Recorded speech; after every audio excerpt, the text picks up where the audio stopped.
नाशिक जिल्ह्यातल्या दिंडोरी तालुक्यातलं मोहाडी गाव हे गाव द्राक्ष आणि फुलांच्या शेतीसाठी प्रसिद्ध आहे।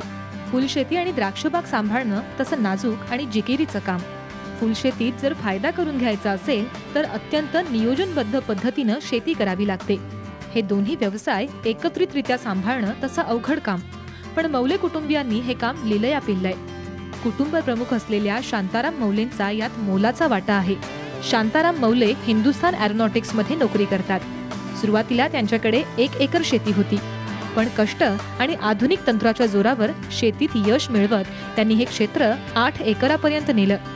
त्यांची विलास आणि सुनील ही दोन्ही मुलं आज शेती करतायत। पण जसा द्राक्षबाग मी लावला तरी मला कधी अडचणी आल्या नाही माल बनवताना, त्यामुळे माल यशस्वीपणे माल घेता आला आणि त्याप्रमाणे माल चांगला असल्यामुळे मला मार्केटमध्ये 2 पैसे अधिक मिळत गेलेले। इतरांपेक्षा मला 2 पैसे अधिक मिळत गेले। त्याची एवढीच की इतरच्या ठिकाणी मोठमोठ्या लोकांच्या सहवासात जे मोठे तज्ज्ञ किंवा जुने जे द्राक्षबाग संघाचे खापरे मामा होते त्यांचा आम्हाला सल्ला मिळालेला आहे, किंवा आमचे जाणकर गावातले जे ज्येष्ठ नागरिक आहे त्यांच्याशी किंवा जे अनुभवी लोक आहे त्यांच्याशी संपर्क साधून या गोष्टीचा मी अनुभव घेतला, माहिती घेतली। म्हणून माझ्या मते मी 1 एकरापासून आज 7 एकर द्राक्ष शेती उभी केलेली आहे। मौलेंची फुलशेती सांभाळतोय तो लहान मुलगा सुनील। 6 वर्षांपासून फुलशेती करावी असं सुनील मौलेंच्या मनात होतं। सुरुवातीला 15 गुंठे खुल्या जागेत त्यांनी टाटा चायनीज गुलाब लावलं होतं। त्यानंतर पैशांची व्यवस्था झाल्यावर 2011 मध्ये त्यांनी पॉली हाऊस उभारण्याचा निर्णय घेतला। या पॉली हाऊससाठी किमान 30 लाख रुपये लागणार होते। यासाठी मोहाडीतल्या राष्ट्रीयकृत बँकेकडून त्यांनी 23 लाखांचं कर्ज घेतलं। 30 गुंठ्यांवर पॉली हाऊस उभं राहिलं। यामध्ये बोर्डेक्स जातीच्या गुलाबाची लागवड त्यांनी केली। यासाठी 73 बेड तयार केले। एका बेडवर 2 ओळीत 315 प्रमाणे एकूण 23,000 रोपांची लागवड केली। या रोपांना ते दिवसातनं एकदा ड्रिपनं पाणी देतात, त्यात रासायनिक खतं टाकतात। यंदा त्यांना पहिल्यांदाच फुलाचं उत्पादन मिळणार आहे। 80 दिवसाचा पहिला कट घेतल्यानंतर 8 दिवसाच्या फरकाने 4 कट पूर्ण करून घेतले आणि सरासरी 1 नोव्हेंबरला मी जो बाकीचे जे बेसल्स निघाले होते त्याचा माल आम्ही मार्केटच्या दृष्टीनं हार्वेस्टिंग चालू केलं त्या दिवसापासून। मग थोडे वाढत ते डिसेंबरमध्ये जानेवारीमध्ये बऱ्यापैकी फ्लॅश माझा येत गेला। काही दिल्ली मार्केट, काही मुंबई मार्केट, यानुसार मी बॉक्स पॅकिंग करून पाठवत गेलो पुढे। मौलेंना पहिल्या वर्षात भरघोस उत्पादन मिळतंय, त्या मानानं दुसऱ्या आणि तिसऱ्या वर्षात उत्पादन मिळत नाही। चालू वर्षात आतापर्यंत त्यांचे 4 बहर निघालेत। प्रतिबहर साधारणतः 4000 बंडल फुलांचं उत्पादन मिळतं। एका बंडलमध्ये 70 सेंटीमीटर दांडा असलेली 20 फुलं असतात। 9 ते 10 इंच वाढीनंतर ते रोपाला पहिला कट देतात। या रोपांवर किडीचा प्रादुर्भाव होण्याची सुद्धा शक्यता असते। डाउनी, मिल्ड्यू, बुरशीजन्य रोग होण्याची शक्यता असते। त्यामुळे ते इम्पॅक्ट, सेक्टिन, मेलिडिओ या औषधांची फवारणी करतात। ढगाळ वातावरण असेल तर 5 ते 6 दिवसातनं एकदा ही फवारणी करतात। इतर वेळी वातावरण पाहून फवारणी केली जाते। ह्या क्रॉपचं आयुष्य असतं 3 वर्षाचं बोर्डेक्स व्हरायटीचं। हे मी तुम्हाला फ्लॅशमध्ये जे आहे त्याचं उत्पन्न सांगितलं। पहिल्या वर्षी माल चांगला येतो, क्वालिटी चांगली बनते, स्टेम पण चांगली मिळते, मार्केट पण चांगलं मिळतं। त्या तुलनेत दुसऱ्या वर्षीची क्वालिटी थोडी ॲटोमॅटिक घसरली जाते। त्याच्यानंतर तिसऱ्या वर्षीची क्वालिटी अजून डाऊन होते। असं ते 3 वर्षाचं आपल्याला गणित काढायचे। सुनील मौलेंच्या खर्चाचं गणित बघितलं तर फुलांची तोडणी करणं, खतं, औषधं, पॅकिंगसाठी महिन्याला किमान 60,000 रुपये खर्च येतो। तर बँकेच्या हप्त्यापोटी त्यांना 50,000 रुपये म्हणजे महिन्याला 1,10,000 रुपये खर्च येतो। मौलेंना आतापर्यंत फुलाच्या विक्रीतनं 8 महिन्यात 12,80,000 रुपयांचं उत्पन्न मिळालंय। त्यांना 8 महिन्यांसाठी आलेला 8,80,000चा खर्च वगळता 4 लाख रुपयांचा निव्वळ नफा मिळालाय। 15 जुलैला मी माझी लागवड पूर्ण केली, तर मग 1 नोव्हेंबरपर्यंत जे पॉलिहाऊससाठी मला जे बँकेकडनं कर्ज मिळालं याच्या माध्यमामध्ये जो खतासाठीचं जो मला लोन मिळालं होतं ते पूर्ण मी नोव्हेंबरपर्यंत पूर्ण वापरलं। जून अखेरपर्यंत मला सरासरी मग 4 फ्लॅश येऊन गेले। त्याच्यामध्ये 4 फ्लॅशमध्ये मला सरासरी 70-80ची मार्केट मिळत गेली। त्यानुसार मला निव्वळ नफा नोव्हेंबर ते जून या 8 महिन्यामध्ये मी 50,000 रुपये पकडलेला आहे ॲक्च्युली।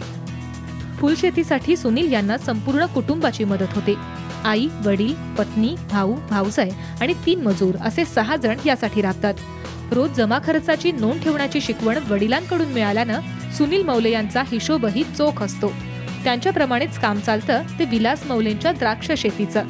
7 एकरावर त्यांची द्राक्ष शेती आहे।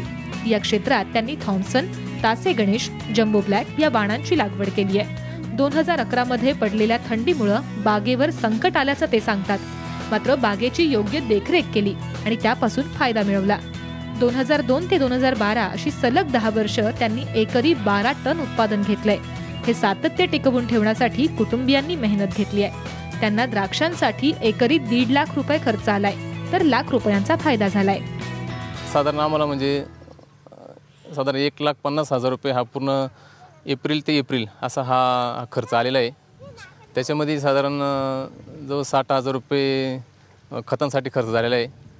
त्यानंतर 50,000 रुपये साधारण तो मजुरांवरती खर्च झालेला आहे आणि 40,000 रुपये हा औषधांसाठी खर्च झालेला आहे. त्याच्यामध्ये संजीवक, कीटकनाशके यांचा समावेश आहे. असा पूर्ण 1,50,000 रुपये खर्च आलेला आहे आणि उत्पन्न आम्हाला सरासरी संपूर्ण बागेत जर ॲव्हरेजली काढलं साधारण 3 लाख रुपये उत्पन्न मिळालेलं आहे. 1.5 लाख रुपये खर्च आणि 1.5 लाख रुपये उत्पन्न असं सरासरी हे आम्हाला मिळालेली यंदा. आपल्या दोन्ही मुलांच्या मागं खंबीरपणे उभं राहण्याचं काम शांताराम मौले सातत्यानं करतात. सध्या एकत्र कुटुंब शेती राबवण्याची उदाहरणं अतिशय कमी आहेत. शांताराम मौलेंना असलेली शेतीची आवड आपल्या पुढच्या पिढीपर्यंत टिकवण्याची किमया त्यांनी केली आहे. पाण्यासाठी त्यांनी तब्बल 5 किलोमीटर अंतरावरून पाईपलाईन आणली आहे. शेतीची आधुनिक माहिती मिळण्यात दैनिक ॲग्रोवनचा मोलाचा वाटा असल्याचं ते सांगतात. मुलांना त्याच बाबतीमध्ये जे मार्गदर्शन करत राहिले की बाबा जे काही करायचं आहे ते नुसतं आपण आपल्या नजरेपूर्वी आपलीच गोष्ट न ठेवता शेजारी पाजारी लोकांनी काय केलं आहे त्यांचे प्रत्यक्ष प्लॅन पाहायला जा, त्यांचा अनुभव घ्या. तो अनुभव घेऊन आपण त्यात काय करू असं मी त्यांना मार्गदर्शन करत राहायचो. त्याप्रमाणे ते करत राहिले. मी त्यांना घरातून कधी सल्ला दिला नाही की तू ही दवा मार, की तू हे काम कर. मी त्यांना काम कधीच केलं नाही. ते स्वतः जाऊन त्या ठिकाणी अभ्यास करून तेच स्वतःच परत धावत राहिले. उलटे ते इतके धावत राहिले की मला त्यांना कंट्रोल करावा लागायचं की बाबा हे काम आज नाही उद्या कर. कुठल्याही यशस्वी पुरुषाच्या मागे एक स्त्री असते असं म्हटलं जातं. शांताराम मौले यांच्या यशातही त्यांच्या पत्नीचा मोठा वाटा आहे. कौटुंबिक कलह होऊ न देता घरातली कामं सांभाळून शेतीत मदत करत त्यांनी आदर्श व्यवस्थापनाचा धडाच घालून दिलाय. पॅकिंगचं काम आहे 3 तास करतो. पॅकिंग 3 तास करत असताना आमचं घरातलं दुर्लक्ष होत नाही. घरातल्या पोरांचा अभ्यास करणं किंवा घरातली जबाबदारी आम्ही पूर्ण आमची घेत असतो. नंतर आम्ही पॅकिंग पण करत असतो. शांताराम मौलेंना संपूर्ण गाव एक प्रतिष्ठित व्यक्ती म्हणून ओळखतं. मौलेंनी आपल्या वाचनाच्या आवडीतनं गावात वाचनालय उभं केलंय. काटेकोर व्यवस्थापन आणि नियोजनबद्ध अभ्यासपूर्ण शेती हे गुण त्यांच्या मुलांमध्येही आहेत. त्या कामात त्यांना कुटुंबियांची योग्य साथ मिळतेय. दिवसेंदिवस जमिनीचे होणारे तुकडे आणि घरात तंटे न होऊ देता मौलेंच्या मुलांनी एकत्रितपणे शेती केल्यास कशी प्रगती होते याचं एक मौलिक उदाहरणच घालून दिलंय. कॅमेरामन सतीश काळेसह पल्लवी जुन्नरे, साम मराठी, नाशिक.